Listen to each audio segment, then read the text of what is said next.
Timothy Goes to School was a fairly well-known cartoon based on a book series for children, centered around the day-to-day life of the titular Timothy, a young raccoon inhabiting a world of anthropomorphic animals.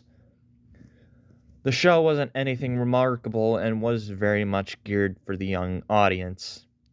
With such an innocent show, there would be bound to be some kind of urban legend or creepypasta to be found, and I was fortunate to catch a glimpse of one such legend. What I witnessed was a story called Timothy's Bad Week and was provided by YouTube. Like many things on the internet these days, I assumed it was a fan-made creepypasta or a trolling attempt. Either way, I decided to allow my morbid curiosity to get the better of me and sat back to watch the horrors of what horrors some crazy guy on the internet had inserted into one of my childhood shows. I fully expected a YouTube poop-style run crammed with creepy cliches, and sure enough, the video played in black and white with poor image quality that made the characters seem like they were constantly shifting. Someone had edited the eyes so they were just white voids, but I noticed that left the theme tune and opening sequence otherwise untouched. Following the intro, the video cut to black and text read Monday before opening to an empty street with Timothy dressed for school, waiting at the bus stop. Animation as bad as ever and all done in black and white with those edited eyes. I rolled my eyes a bit at this. Seems like everyone who wrote a quote-unquote lost episode had to do something freaky with eyes. Regardless, I watched as the bus pulled over and Timothy got on. All the other characters were on the bus, but seemed a little different. Yoko the cat seemed to be angry with the two Franks, both bulldogs, were fighting each other, and no one seemed bothered despite their bra being quite physical. Next to the fighting Franks sat Doris the beaver, always depicted as a tomboy. She was a much larger than usual, to the point of looking morbidly obese, and kept crying as Fritz the badger and Claude the raccoon taunted her repeatedly from a nearby seat.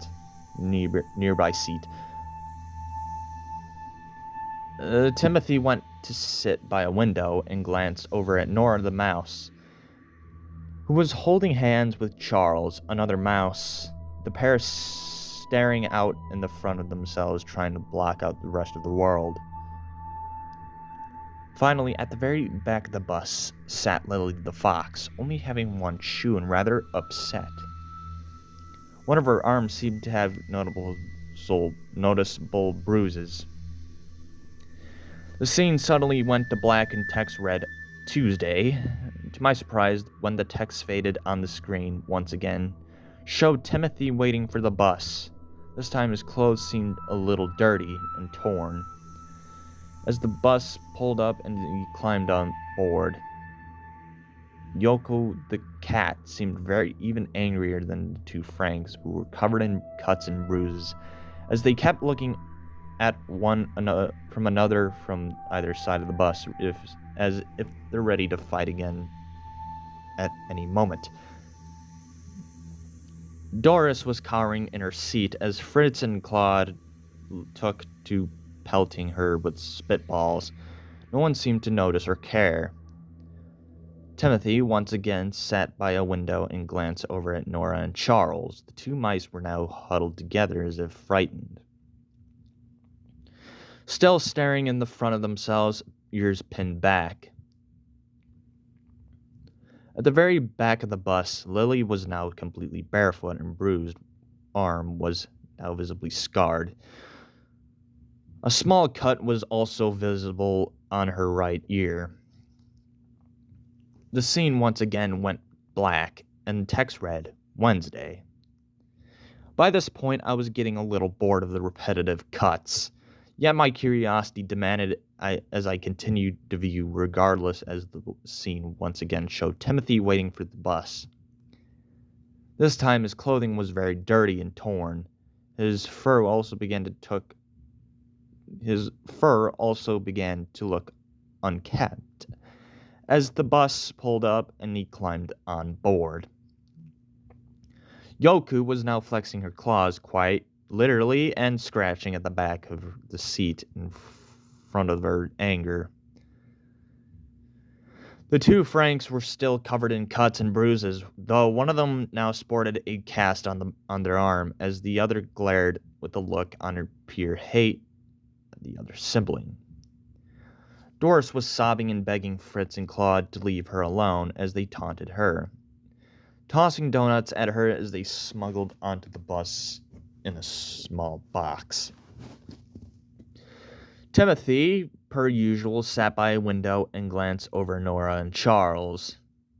Only this time, Nora was by herself, looking very unwell as she continually looked at the empty space Charles had been only a day earlier.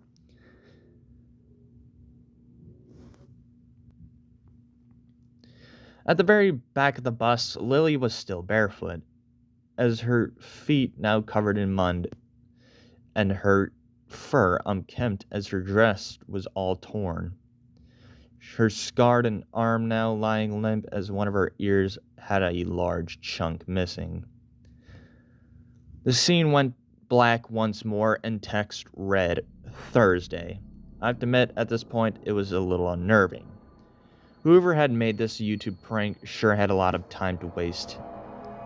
Then again, I guess it was no better than as I continued to watch.